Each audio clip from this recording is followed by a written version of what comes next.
হরে কৃষ্ণ।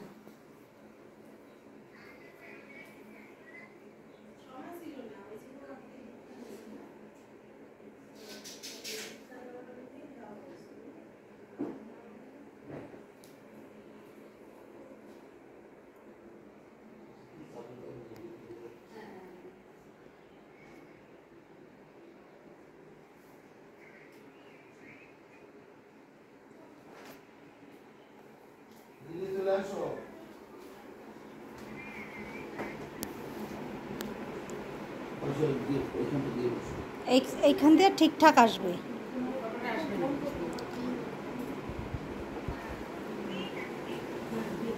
তোমরা আজকে যে দীক্ষা গ্রহণ করতে বসেছ, দীক্ষাটা কি সেটা আগে বুঝতে হবে। দীক্ষাটা কি বস্তু সেটা আগে বোঝার দরকার। ওখান থেকে শব্দটা উঠবে, হাজারবার একটা করে শুনে রাখেন এরা, গান পান কিছু নেই। চেয়ারটা নিয়ে গেল সব, আবার নিচে বসে কিছু বলে ছবি হয়, আমি নেবো খানে সুন্দর করে। জ্ঞান বুদ্ধি নেই, এদিকে মাস্টারি বলে শোনা, ভিতর থেকে সব ভালো হয় না। এই হচ্ছে ব্রহ্মাণ্ড, বুঝতে পারছো? এই ব্রহ্মাণ্ডতে এখান থেকে পাপ কর্ম লেখা, হিন্দি বলছো তো কিছু, এটা হচ্ছে পুণ্যকর্ম, এখানে পাপ কর্ম। পুণ্যকর্ম কি কি? জীবে দয়া করা, সাধু সেবা করা, তারপরে শাস্ত্র অধ্যয়ন, তীর্থ ভ্রমণ, পবিত্র নদীতে স্নান, তুলসী সেবা, দিন দুঃখীদের সেবা করা, অন্য জীবজন্তুকে হত্যা না করা, এই পূর্ণ কাজ। পূর্ণ কাজের ফলে তো হাই ফাই লাইফ স্টাইল এমন জন্ম হয়। আজকে যে বড় বড় ধনী পরিবারে জন্ম হয়েছে, ওদের জীবন আগে এরকম ছিল। আর যেসব লোকেরা জলে পুড়ে মরছে, তাদের জীবনযাত্রা এরকম ছিল, নির্দয়। যত সব দুর্বল পশু পক্ষীকে হত্যা করা, ভিখারিকে ভিক্ষা না দেওয়া, তারপরে ধামে না যাওয়া, তুলসী গাছে জল না দেওয়া, একাদশী না পালন করা, এই ধরনের সব নির্দয়মূলক কাজ। তার ফলে তো এরকম অত্যন্ত জঘন্য জীবনযাপন। এখানে হচ্ছে নরক, সব নিচের দিকে গতি হতো। আর এখানে হচ্ছে দুর্গা দেবী, দুর্গা দেবীর আন্ডারেতে সমগ্র ইউনিভার্সটা চলছে। দুর্গা দেবী হচ্ছে এখানকার মালিক, তার মানে জেলখানার ম্যানেজার। তো এখান থেকে উপরে আসতে হবে, এই তো ভগবানের সংসার, এইখানে আমাদের আসতে হবে। সেই জন্য দরকার এই সাধু সঙ্গ করতে করতে, এই দেখো তুলসী সভা, ভাগবত পাঠ, তারপরে হরিকথা, সাধুর কথা শোনা, সাধুদের উপর চলা, সদ্গুরু চরণাশ্রয় করা, হরিনাম করা, এইসব পূর্ণ কাজ করতে করতে ভগবানের ধাম আসবে। ভগবানের ধামটা কিরকম আরো বিস্তারিত দেখাচ্ছে। এই ওই সেই ব্রহ্মাণ্ডটা এই দেখানো হচ্ছে। এখান থেকে বেরোতে হবে, বেরিয়ে এইখানে আমাদের চাই, সৃষ্টি লীলা, এইখানে আমাদের চাই। এই হচ্ছে কারণ সমুদ্র, সেই দুর্গা দেবী এখানে ব্রহ্মাণ্ডের ইনচার্জ। ভগবান শুয়ে আছেন এখানে, নিঃশ্বাসে প্রশ্বাসে কোটি কোটি ব্রহ্মাণ্ডের সৃষ্টি হচ্ছে। এই এই সমুদ্রের উপরেতে বিরজা, ওখান থেকে বেরিয়ে যেখানে সমুদ্র মন্থন হয়েছিল সবাই বিরজাতে, ওখান থেকে সিদ্ধলোক, সিদ্ধলোকের উপরে আছে কৈলাস, কৈলাসের উপরে বৈকুণ্ঠ ধাম, অযোধ্যা ধাম, দ্বারকাপুরী, মথুরাপুরী, তার উপরে বৃন্দাবন, গোলক বৃন্দাবন। এইখানে আমাদের গন্তব্যস্থল। এইখানে আসতে গেলে আজকে যে তোমরা পথে এসেছ, যেভাবে বলবো সেইভাবে তোমাদের মনে প্রাণে পালন করতে হবে। পালন করলে তাহলে তোমাদের জীবনটা সার্থক। তা না হলে এই পশু পক্ষীর মতো জন্ম, পশু পক্ষীর মতোই বেঁচে থাকলে, পশু পক্ষীর মতো খাই খাই খাই খাই করলে, কতগুলো বাল বাচ্চা তৈরি করলে, পশু পক্ষীর মতো বুড়ো হলে, পশু পক্ষীর মতো মরে, আর কি করবো? জগতের মানুষ করছে না, সেই জন্য শাস্ত্রে বলছে এই যে জগতের মানুষেরা চলছে, এটা হচ্ছে পশুর জীবন। পশুদের এসব কোনো জ্ঞান বুদ্ধি নাই, জন্মাতে জন্মালো, খাই খাই করে মরছে, বড় হলে স্ত্রী পুরুষ মেলামেশা করছে, কতগুলো বাল বাচ্চা তৈরি করছে, তারপর খায় দায় শয় ঘুমোয়, করতে করতে ধীরে ধীরে বুড়ো হয়ে গেল, নানা রোগ ব্যাধি ভোগ করতে করতে শেষকালে মরে গেল। পশুরও যা করছে মানুষও তাই। তো এই ধরনের এগুলো মানুষ বলা হয় না। মানুষ সবসময় জ্ঞান বুদ্ধি সম্পন্ন, মানুষের বুদ্ধি আছে, বিবেক আছে, শিক্ষা আছে, সেই মতো ভাবে মানুষ তার গন্তব্যস্থল কোন দিকে, কোথায় যাবে, সে কি করবে, এগুলো সে বোঝে, সেই মতো ভাবে জীবনযাপনটা করতে। তাই আজকে যে তোমরা এসেছো এখানে দীক্ষা গ্রহণ করতে, তার কারণ হচ্ছে এইখানে আমাদের জায়গা নয়। জায়গা যদি এখানে হতো তাহলে লোকগুলো মরে যায় কেন? কত কোটি কোটি লোক গেলো, সব মরে গেল, আবার জন্মচ্ছে, আবার মরে, তোমরা একদম বুড়ো হয়ে মরবে, আবার নতুন গজিয়ে উঠছে। গাছের পাতাগুলো যেমন সুপারি গাছ, নারকেল গাছ, তাল গাছ, এইসব দেখছো না গাছগুলো, পুরোনো পাতাগুলো ঝরে পড়ে যাচ্ছে, আবার নতুন পাতা গজিয়ে উঠছে, আবার সেগুলো ধীরে ধীরে পুরনো হলো, ঝরে পড়ে গেল, আবার নতুন পাতা গজিয়ে উঠছে। এরকম ভাবেতে সব তোমরাও একদম পুরো হয়ে যাবে, লাঠি ধরে ধরে হাঁটবে, তোমাদের ছেলেগুলোর আবার তোমাদের মতো বড় বড় গিন্নি হবে, ওরা আবার বাল বাচ্চা তৈরি করবে, আবার কিছুদিন পরে ওরাও তোমাদের মতো বুড়ো হবে, তোমরা মরে যাবে, ওরা। এই কি মরার জন্ম এই কাজ হবে নাকি? আমাদের কি কোনো জ্ঞান বুদ্ধি নাই? আমাদের নিজের বাড়ি ঘরে আমরা ফিরে যাবো না? এটা হচ্ছে সৃষ্টির লীলা। সেদিন আমাদের বাড়িতে ফিরে আসতে, যারা বুদ্ধিমান লোক, যারা ভাগ্যবান লোক, তারা সদ্গুরুর চরণাশ্রয় করে তার উপদেশটা পালন করে এই জেলখানার মধ্যে থাকতে চায় না, তারা নিজের বাড়ি নিজের ঘরে আসতে চায়। এই হচ্ছে বুদ্ধিমানের কাজ। এই জগতে দুই রকমের মানুষ আছে, একটা হচ্ছে আসরিক ভাবের মানুষ, আর একটা হচ্ছে দৈবী ভাবের মানুষ। আসরিক ভাবের মানুষেরা কিন্তু খাই খাই করে, ভোগ বিলাস, খাওয়া দাওয়া, আনন্দ এই নিয়ে পড়ে থাকে। আর যারা দৈবী ভাব মানে দেবতাদের মতো, দেবদেবীর মতো ভাব, তারা কি করে? তারা সবসময় এই দুঃখ কষ্টের মধ্যে থাকতে ভালো লাগে। জেলখানার মধ্যে কারো থাকতে ভালো লাগে? আমাদের বাড়িঘর কোথায়, কিভাবে যাব, কোথায় প্রকৃত সাধু পাওয়া যায়, সাধুর চরণাশ্রয় করব, সাধুর কথা শুনে চলবো। সাধুরাই বলে দেয়, এরা সব বৈষ্ণবগণ এরা বলে দিয়েছে, মেন লাইন থেকে এসেছে একজন সাধু, তার কথা শোনো, তার কাছে দীক্ষা গ্রহণ করো। তাই তোমরা এসে বসেছো। তোমরা তো আগে আমার ভালো করে জানতে না, এদের কাছ থেকে শুনেছি, এদের মাধ্যমেই শুনেছ। এরা হলো সেই সাধু, এদের কথা শুনে তোমরা এই পথে এসেছো। তবে এখন যদি তোমরা আমার কথা শুনে চলো, তোমাদের জীবন ধন্য হয়ে যাবে। এই পশু পক্ষের মতো জন্ম আর তোমাদের থাকলো না, প্রকৃত মানুষের জন্মটা তোমাদের। সেই জন্য বলা হয় সবার উপরে মানুষ সত্য। কেন বলা হয়েছে? সত্যটাকে তারা আবিষ্কার করতে পারে, সত্য পথে পৌঁছতে পারে, সত্যকে ধরতে পারে, জানতে পারে, বুঝতে পারে, সত্যতে প্রতিষ্ঠিত হতে পারে। এটা একমাত্র এই সদ্গুরু চরণাশ্রয় করলে সেটা হয়। তা যে সকল লোক সদ্গুরু চরণাশ্রয় করে, যে সকল মানুষ প্রকৃত সত্যটাকে জানতে, ধরতে, বুঝতে পারে, তারাই হচ্ছে প্রকৃত মানুষ। আর সব প্রকৃত মানুষ নয়, তারা হচ্ছে আসরিক ভাবের মানুষ। তা তোমাদের মধ্যে আজকে সেই দৈবী ভাবের উদয় হয়েছে, তোমাদের কল্যাণ হোক, মঙ্গল হোক, এটা আমি চাই।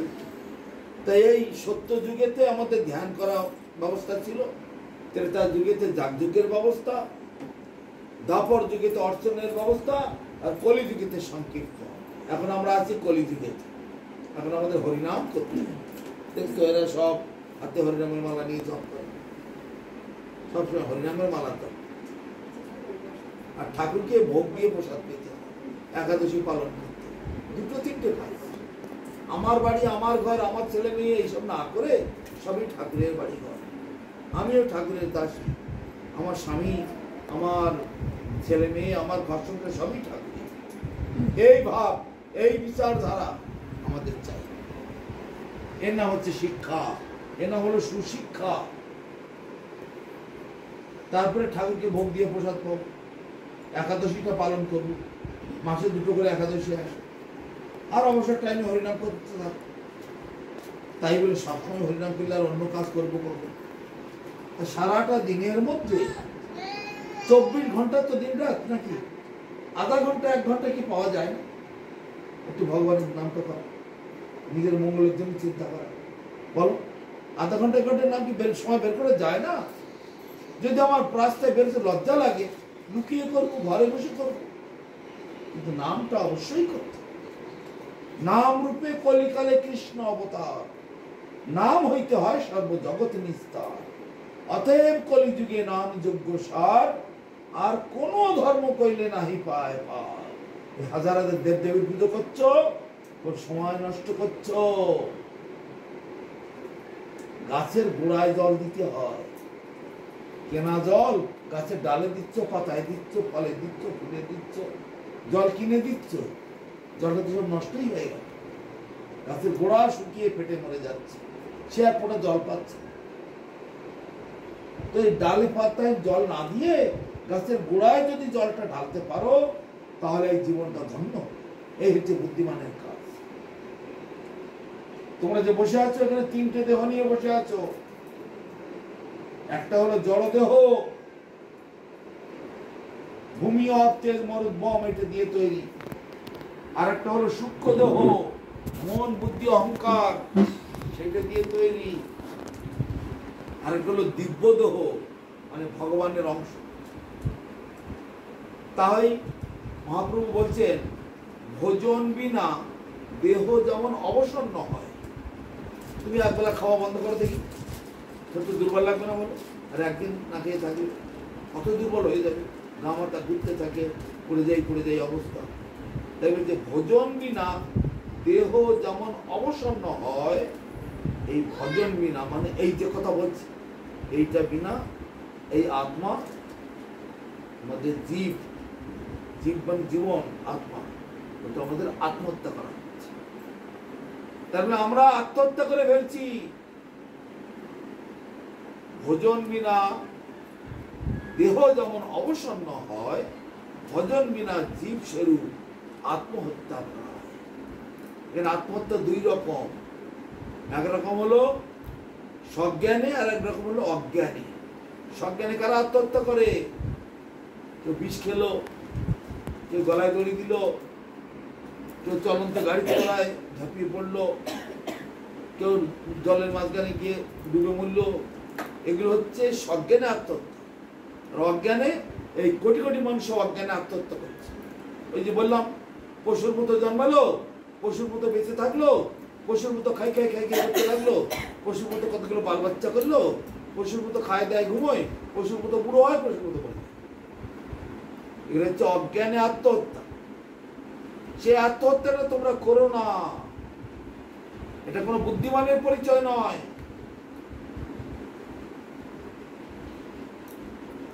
সেই জন্য আমাদের দরকার সদ্গুরু চরণাশ্রয় করা, মহাপ্রভুর কথা উপদেশগুলো পালন করা।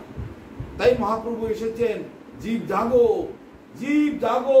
গোরা চাঁদ বলে, কত নিদ্রা যাও মায়া পিশাচির করে, আর কতকাল ঘুমিয়ে থাকবে? ওঠো ওঠো, জাগো, এবার জেগে ওঠো। মানে ঘুমোচ্ছে মানে ওই জন্মান্তর শুধু খাই করে। কবু স্বর্গে, কবু মর্তে, নরকে বা কবু, কবু দেব, কবু দৈত্য, কবু দাস প্রভু, কবু রাজা, কবু প্রজা, কবু বিপ্র শূদ্র, কবু সুখী, কবু দুঃখী, কবু বা এই দেখো, এইসব কত কোটি কোটি জীবজন্তু। এখানে গাছগাছড়া, এখানে পশু পাখি, এখানে মানুষ, আরো বিভিন্ন সব, এখান থেকে বেরিয়ে আসতে হবে। এটা হচ্ছে আমাদের ব্রহ্মাণ্ড। ভূর ভুবস্ব মহজন তপসত্য, ভূলোক, ভূগোলোক, স্বর্গলোক, মহলোক, জনলোক, তপলোক, সত্যলোক। নিচে আবার 7টা, অতল, বিতল, সুতল, তলাতল, মহাতল, সতল, পাতাল। 7 আর 7 14টা স্তর নিয়ে আমাদের ব্রহ্মাণ্ড। আমরা আজ মাঝখানে ভূলোক। ভূলোক মানে পৃথিবী। এখান থেকে আমাদের বেরোতে হবে, বেরিয়ে আমাদের বাড়ি ঘর এখানে। যতদিন আমরা এখানে না আসতে পারবো, ওই জন্মাও আর মরো, মরো আর জন্ম। আগে জন্মে কোথায় ছিলে তুমি কিছু জানো? আবার এখন মরে কোথায় যাবে তাও কিছু জানো? তাও কিন্তু জানা যায়, বোঝা যায়। এই সাধুর পথে আসলে, গবেষণা করলে সব জানা যায়, সব কিছু বুঝতে। কিন্তু যদি পশু পক্ষীর মতো জীবন যাপন করো, কি করে বুঝতে পারো? জগতের মানুষ বাজারে গেলে কোথায় তার লালসার জিনিস আছে সেইগুলো খুঁজে পায়, কিন্তু সেগুলো কোনটা আমার খাদ্য, কোনটা আমার খাদ্য নয় এটুকুও বোঝে না। খেতে হয় তাই খায়, কিন্তু কোনো পশু পক্ষী অন্যের খাবার খায় না। বাঘ, সিংহ এরা কোনদিন ঘাস খায় না, আর গরু, ছাগল, ভেড়া, ঘোড়া, গাধা এরা কোনদিন মাংসও খায় না। না, আমাদের খাবার এইগুলো, ওরা দেন আমাদের খাবার এইগুলো, যা সে নিজের নিজের খাবার খায়। কিন্তু মানুষ অন্যের খাবার কেড়ে কেড়ে খায়, সেদিন মানুষের দুঃখের শেষ নেই। জ্ঞান বুদ্ধি ভগবান দিয়েছেন, তবু তারা সেগুলো কাজে লাগায়। নিজের জীবনের গুরুত্ব তারা বোঝে না, শুধু একটু জিহ্বার লালসার জন্য কত নিচে নেমে যেতে পারে তারা। কত ছেলে মেয়ে নিজের মা বাপকে হত্যা করে দিচ্ছে, স্বামী স্ত্রীকে খুন করছে, স্ত্রী স্বামীকে খুন করছে, গতির লোভে, পদের লোভে, টাকা পয়সার লোভে। দেখছো না খবর, দেশের খবর, ভয়ঙ্কর সব খবর। একে মেরে ফেলছে, ওকে মেরে ফেলছে, ওকে টাকা দিয়ে ওকে খুন করেছে, তাকে খুন করেছে, শুধু ক্ষণস্থায়ী একটু সুখের জন্য। কিন্তু এই সুখ কদিনকার সুখ? আসল সুখ তো এখানে, এখানে যতদিন না আসবে ততদিন তুমি সুখ পাবে না। আসল সুখের জায়গায়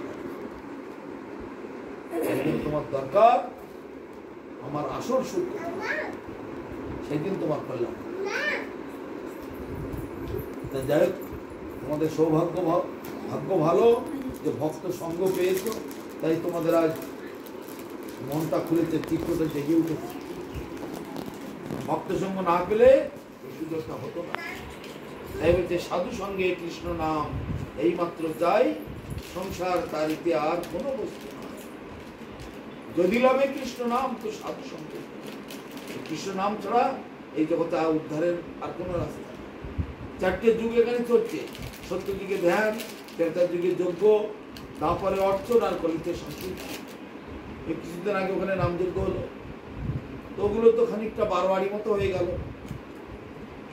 সেই মাঠে খাবার ধান ছড়ানোর মতো, যে যার মতো হলো।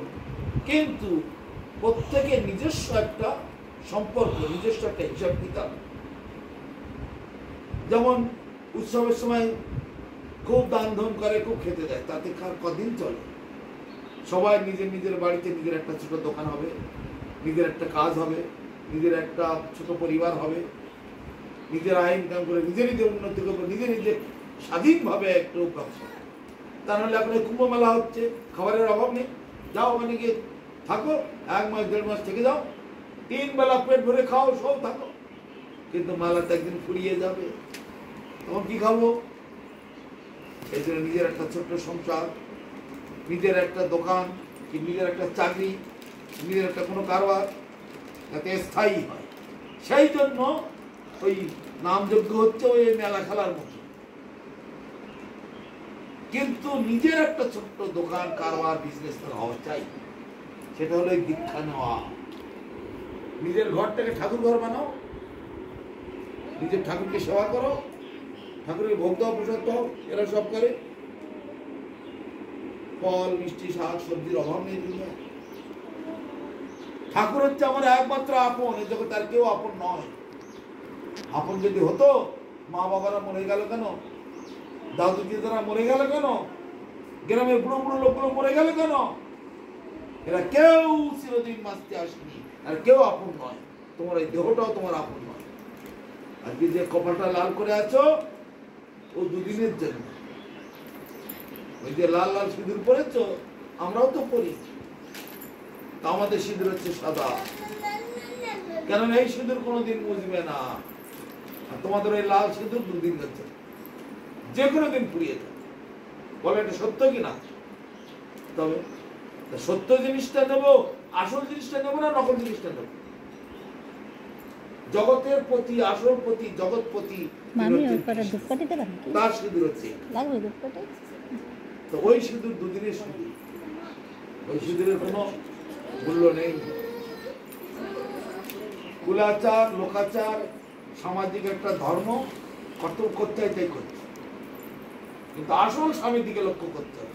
ব্রজগোপীগণ তারাও তো সংসার করত, কিন্তু আসল প্রতির দিকে লক্ষ্য রাখতো সব।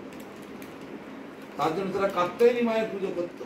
হে কাত্যায়নী মহামায়ে, এই যে দুর্গা দেবী, এই জগতে দুর্গা, আর বৃন্দাবন জগতে কাত্যায়নী মহামায়া, তার ছায়া হচ্ছে এখানে দুর্গা। তাই বলছে হে কাত্যায়নী মহামায়ে মহাযোগী নদীশ্বরী নন্দগোপসুতম দেবী পতি মে কুরুতে নমঃ। হে কাত্যায়নী মহামায়ে, তুমি যে সংসার আমাদের ঘাড়ে চাপিয়ে দিয়েছো, এই জ্বালায় মরে গেলাম। কৃষ্ণ ডাকছে, ওখানে যাব, বাঁশিতে পু দিয়েছে, স্বামী এসে বলছে আমাকে ভাত দাও, চাষ করতে যাও। তারপর খাইয়ে দিয়ে দিলাম, ছেলে বলছে আমি স্কুলে যাব, শ্বশুর বলছে আমাকে একটু গরম জল দাও, আমার জন্য একটু সেদ্ধ তরকারি করে দাও। কোন দিকে যাবে? গরুর দিকে হাম্বা। সে বলছে দুইয়ে দুইয়ে নিয়ে বাছুরটা নিয়ে আমাকে মাঠে ছেড়ে দাও। তাহলে এটা সংসারের বন্ধন, এগুলো এর সব মরে যাবে। কিন্তু আসল হচ্ছে কৃষ্ণ, তিনি ডাকছেন, যেতে পারছেন না। হে কাত্যায়নী মহামায়ে, তুমি আমাদের সেই নন্দ মহারাজের বেটা পুত্র, নন্দপুত্র কৃষ্ণ কানাইয়া, তিনি আমাদের পতি, তিনি আমাদের আপন, তিনি একমাত্র আমাদের প্রভু। তার কাছে যাওয়ার সুযোগটা করে দাও।